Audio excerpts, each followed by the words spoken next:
Alright guys, स्वागत है आपका इस वीडियो में। तो यहाँ पे एपिसोड की शुरुआत में 13 जून 2003 का सीन दिखाया जाता है और माइकी पूरी गैंग को श्राइन में मिलने के लिए बुलाता है। वो यहाँ पे बाजी के साथ उसकी बाइक पे जा रहा होता है और जब ये लोग यहाँ पे रेड लाइट पे रुकते हैं तो बाजी कहते हैं क्या बात है यार, मेरी बाइक पूरे टोक्यो की सबसे कमाल की बाइक है। तब यहाँ पे गैंग के बाकी मेंबर्स एक एक करके रुकते हैं रेड लाइट पे और सब बोलते हैं कि भाई मेरी बाइक बेस्ट है। लेकिन जब यहाँ पे लाइट ग्रीन होती है तभी पाचिन पीछे से भाई बाइक भगाता हुआ लेके आता है और कहता है कि मेरी बाइक सबसे बेस्ट है और चलो फिर रेस लगाते हैं श्राइन तक। तो यहाँ पे वो ऑलरेडी आगे निकल चुका होता है और इससे ये सब लोग चिढ़ जाते हैं और रेस करना शुरू कर देते हैं। इधर पर माइकी को नींद आने लग जाती है और वो बाजी की पीछे वाली सीट पे बैठ के सो जाता है। अब जिससे कि वो गिर ना जाए तो भाई बाजी धीरे धीरे बाइक चलाता है और सबसे लास्ट में जाके वो श्राइन पे पहुंचता है। साथ ही साथ उसको माइकी को अपनी पीठ पे बिठा के ऊपर भी लाना पड़ता है। माइकी यहाँ पे जाग जाता है और ये जब यहाँ पे इकट्ठे हो जाते हैं तो माइकी इनसे पूछते हैं कि क्या तुम लोगों ने ब्लैक ड्रैगन्स के बारे में सुना है। तो मित्सुया कहता है कि हाँ, वो सच में काफी खतरनाक है और हमसे 3 साल बड़े भी है। तो माइकी कहता है अच्छा फिर काजुटोरा, तुमने हम सबको बताया क्यों नहीं कि तुम अकेले ब्लैक ड्रैगन से निपट रहे हो। तो पाचिन कहता है अरे हाँ काजुटोरा, तुम तो उन लोगों के एरिया में ही रहते हो, है कि नहीं। तो माइकी कहता है कि चलो फिर ठीक है, उन सबकी बैंड बजाएंगे, लेकिन ब्लैक ड्रैगन्स है तो काफी बड़ी गैंग। तो बाजी कहता है कि हे, क्यों ना हम खुद की अपनी एक गैंग बनाए। इन सबके सब लोगों को ये आइडिया काफी ज्यादा अच्छा लगता है और बाजी बताता है कि हम पोजीशन भी डिसाइड कर सकते हैं। माइकी हमारा कमांडर बनेगा, ड्राकर वाइस कमांडर बनेगा, मित्सुया एक मीडिएटर बनेगा जो कि एलाइट गार्ड को कमांड करेगा। उसके बाद पाचिन हमारा पावर हाउस बनेगा जो कि बैनर को कैरी करेगा और उसके बाद मैं और काजुटोरा अटैक यूनिट पे काम करेंगे। तो माइकी कहते हैं हाँ यार, काफी कमाल का आइडिया और मैंने नाम भी सोच लिया है, टोक्यो माइकी गैंग। क्यों, कैसा नाम है। ये लोग कहते हैं यार कितना घटिया नाम है ये, लेकिन चलो गैंग बनाने का आइडिया सच में काफी कमाल का है। माइकी पूछता है अच्छा बताओ मेरे को, तुम लोग किस टाइप की गैंग बनाना चाहते हो। तो बाजी कहता है कि एक ऐसी गैंग जिसके लिए हम अपनी जिंदगी भी दांव पे लगा दे और एक दूसरे को बचाए।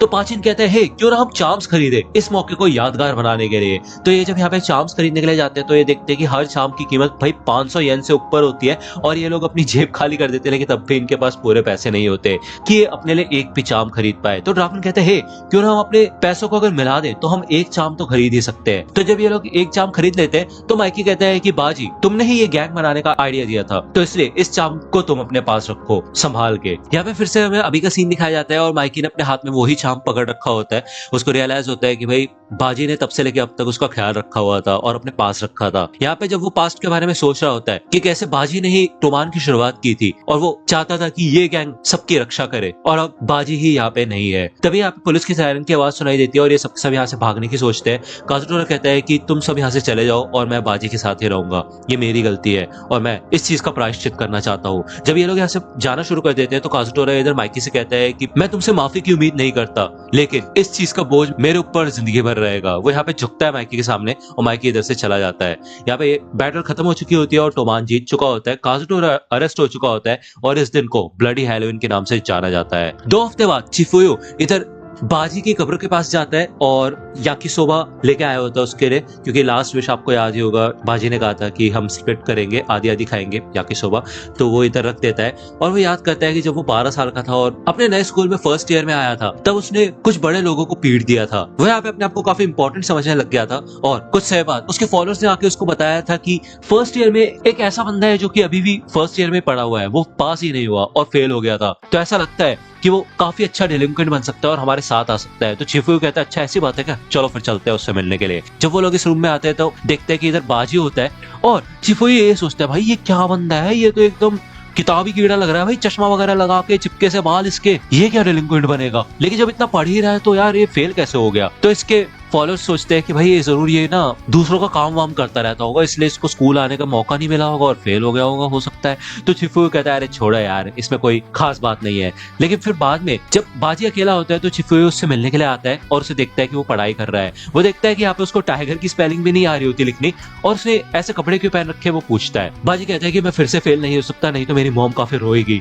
तो चिफुयो कहता है अच्छा ठीक है, फिर मैं तुम्हें सिखा देता हूँ कि टाइगर कैसे लिखते हैं। बाजी सोचता है कि चिफुयो काफी अच्छा बंदा है दिल का और ये लोग यहाँ पे बातें करना शुरू कर देते हैं। जब चिफुयो इधर घर जा रहा होता है तो उसके सामने एक बंदा आ जाता है जिसको उसने पहले पीटा था और वो अपने साथ भाई और भी बड़े लोगों को लेकर आया होता है, मंडाला गैंग के लोग। यहाँ पे जब उसका कमांडर सामने आता है तो चिफुयो उसके सर पे हुए अपना सर देके मारता है और कहता है भाई मैं तो तुम्हारे सामने झुक रहा था यार, मैं तुम्हारे होश नहीं उड़ाना चाहता था और तुम लोग अकेले बंदे को मारने के लिए इतने सारे लोग आए हो, ऐसा कैसे चलेगा।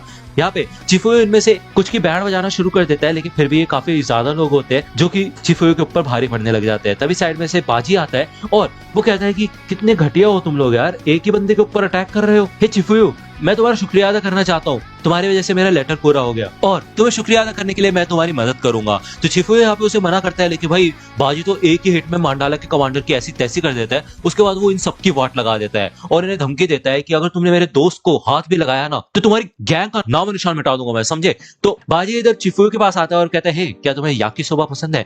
तो यहाँ पे भाई चिफुए तो एकदम शॉक हो चुका होता है कि बाजी ने क्या कमाल करके दिखाया और बाजी कहते हैं चलो फिर ठीक है, तुम मेरे साथ चलो मेरे घर। और जब ये लोग घर आते हैं तो इनको रियलाइज होता है कि एक ही बिल्डिंग में रहते हैं, बस अलग अलग फ्लोर पे है इनका घर। बाजी के घर पे यहाँ पे एक ही याकिसोबा होती है, तो ये लोग यहाँ पे स्प्लिट करने का सोचते हैं, बांट लेते हैं आपस में आधा आधा। और चिफुए सोचते हैं कि बाजी कितना कमाल का है और वो उसका फॉलोअर आसानी से बन सकता है, क्योंकि सच में बाजी काफी ज्यादा ताकतवर भी है। इधर हमें टोक्यो जुवेनाइल डिटेंशन सेंटर का सीन दिखाया जाता है, जहाँ पे टाकेमिची और ड्राकन काजुटोरा से मिलने के लिए आए होते हैं। काजुटोरा बताता है कि मुझे यहाँ पे 10 साल तक की सजा मिली है और मेरे को ऐसा लगता नहीं है कि ये भी काफी है, जो भी कुछ मैंने किया है। मुझे कहीं भी नहीं भागना, मैं सब कुछ फेस करना चाहता हूँ जो भी मैंने किया है। ड्राकन कहता है कि देखो मरना मत, ठीक है। मुझे पता है काजुटोरा तुम क्या सोच रहे हो, मैं तुम्हें कभी माफ नहीं करूंगा अगर तुमने अपनी जान खतरे में डाली तो। और माइके ने तुम्हारे लिए एक मैसेज भिजवाया है, तुम अभी भी टोमान का ही हिस्सा हो और उसने कहा है कि उसने तुम्हें माफ कर दिया है।